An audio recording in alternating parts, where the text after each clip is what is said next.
Esta es la voz experta. Gracias por continuar con nosotros en Noticias Morelos. Tenemos más información. Agradezco que se encuentre en esta tarde, como todos los miércoles, Iván Rodríguez Patiño, Fórmula por tu Salud. Doctor, ¿cómo está? Excelente tarde. Hola, ¿qué tal? Buenas tardes y también saludos a todos tus radioescuchas y en visita de salud el día de hoy. Y bueno, vamos a tomar un punto importante. Normalmente cada año se conmemora el Día Mundial del Riñón y justamente el segundo jueves de cada marzo de cada año tenemos esta festividad y justamente se habla o se intenta llevar a cabo la prevención, la detección y la educación de estas enfermedades que pueden generar un daño a la fisiología, al funcionamiento del riñón, que justamente sus actividades del riñón es excretar los productos nocivos de esta forma y mantener un ultrafiltrado. En México tenemos un problema, se considera de salud pública. Existe una prevalencia en el mundo del 10%, o más que nada el 10% de la población mundial sufre de alguna enfermedad renal.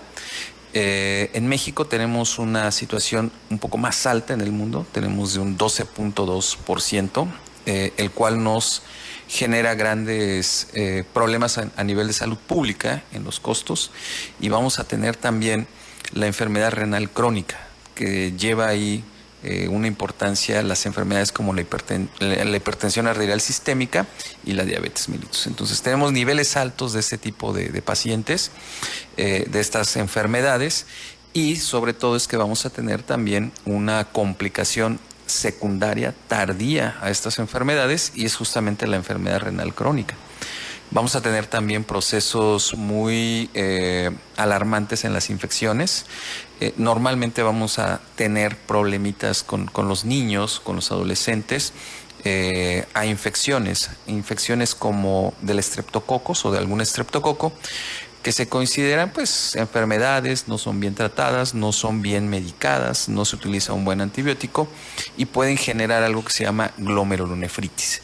Y es la parte funcional donde filtra el riñón y puede generar a través de infecciones. También hay glomerulonefritis que tienen que ver con cuestiones autoinmunes, que esas son un poquito más difíciles de diagnosticar porque se requieren estudios moleculares para ello. Normalmente este tipo de personas van a tener un diagnóstico cuando ya sufren esta parte y se hace una investigación.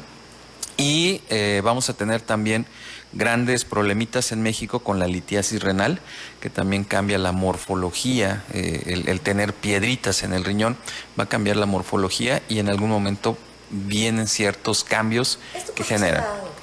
Hay unas situaciones, hay personas... ¿Es hereditario? ¿Es a consecuencia de los alimentos? Mucho se dice que pues hasta incluso las semillitas de ciertas verduras. Así es. De hecho, tenemos unas características con la litiasis renal. Específicamente, hay personas que no cuentan con una enzima y justamente son enfermedades hereditarias. Son pacientes que van a formar a través de toda su vida, siempre van a estar formando este tipo de piedritas en los riñones y van a formar. Hay medicamentos que van a disminuir ese proceso. Entonces son pacientes que hay que cuidarlos mucho porque obviamente es una cuestión sí genética y van a generar. Otros tenemos unas situaciones que tienen que ver con la alimentación. Normalmente las piedras que se van a formar en riñón son a través de minerales. Entonces, a veces tenemos una situación donde decimos que el consumo de las aguas minerales tienen algún problema. Yo creo que el consumo excesivo, como es todo, es lo que puede generar este tipo de situaciones. Debe haber otros entornos que tienen que ver con la fisiología para formarlos, pero sobre todo, y la condición, y me adelanto, pues obviamente debemos de tener una ingesta moderada de sodio, eso es lo importante, o sea, la sal en común, y es una de las recomendaciones para cuidar nuestro riñón.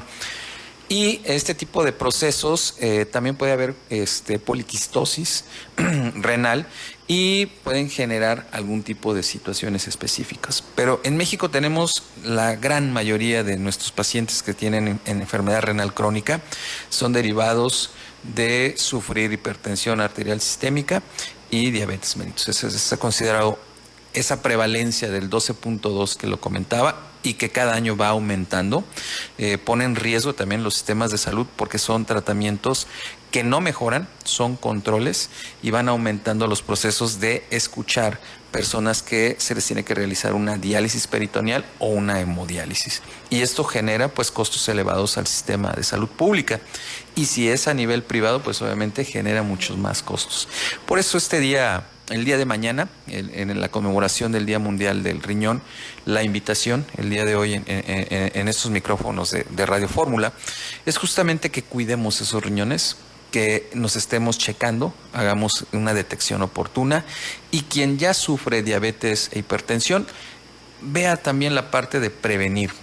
Tenemos unos estadios en los pacientes ya que tienen enfermedad renal y se puede considerar como una enfermedad prerrenal, renal y ya de diálisis.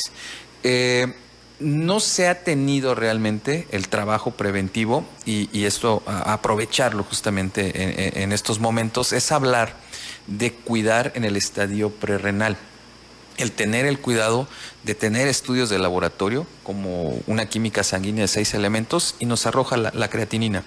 Y la creatinina nos puede hacer a través de una ecuación el médico generar algo que se llama un índice de tasa o una tasa, ¿verdad?, de filtración glomerular. Y esto nos va a dar una clasificación, un cuadrito que tenemos a nivel internacional y ver en qué estadio nos encontramos.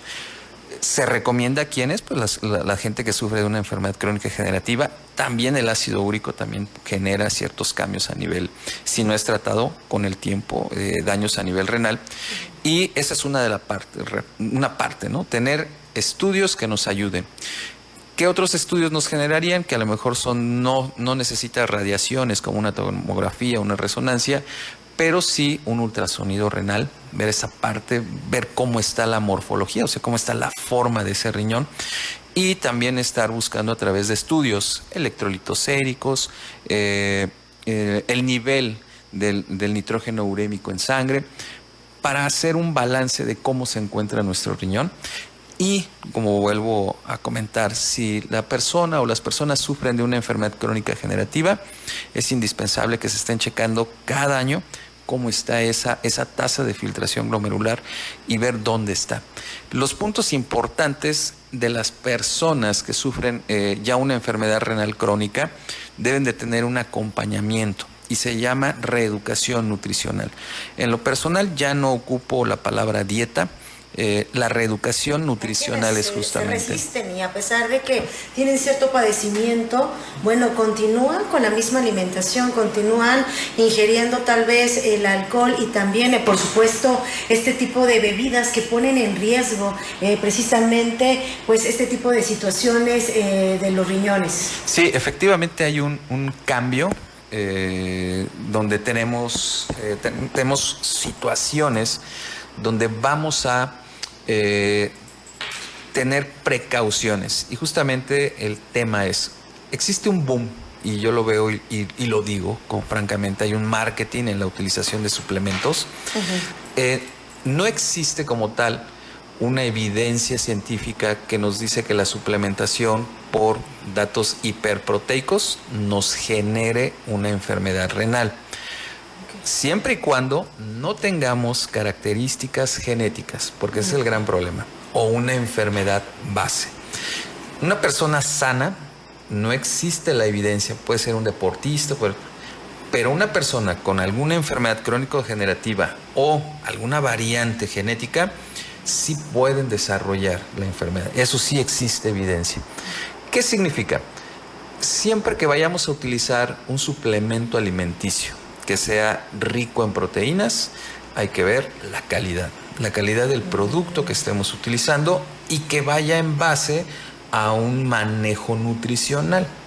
¿Por qué? Porque normalmente los balances energéticos que se tienen que realizar con las personas que hagan ejercicio, que tengan una enfermedad, debe de estar balanceado a su actividad física, a su ingesta, y vamos a utilizar, como la palabra es, suplementos. No son la gran mayoría, porque esta es una gran situación donde a veces existe una autorreceta, y obviamente estas condiciones sí pueden generar si hay alguna enfermedad. Entonces hay que tener cuidado con los suplementos, El consumo del sodio, hay que disminuirlo. Hidratarse muy bien, hay que tener siempre hidratado nuestro riñón. Hacer ejercicio y disminuir los consumos principalmente de alcohol, de tabaco. Si tenemos ya alguna enfermedad crónica degenerativa, siempre que nuestra presión arterial esté en óptimas condiciones y nuestros niveles de glucosa. Estas es como que las partes preventivas que en general todos debemos hacer para cuidar nuestro riñón.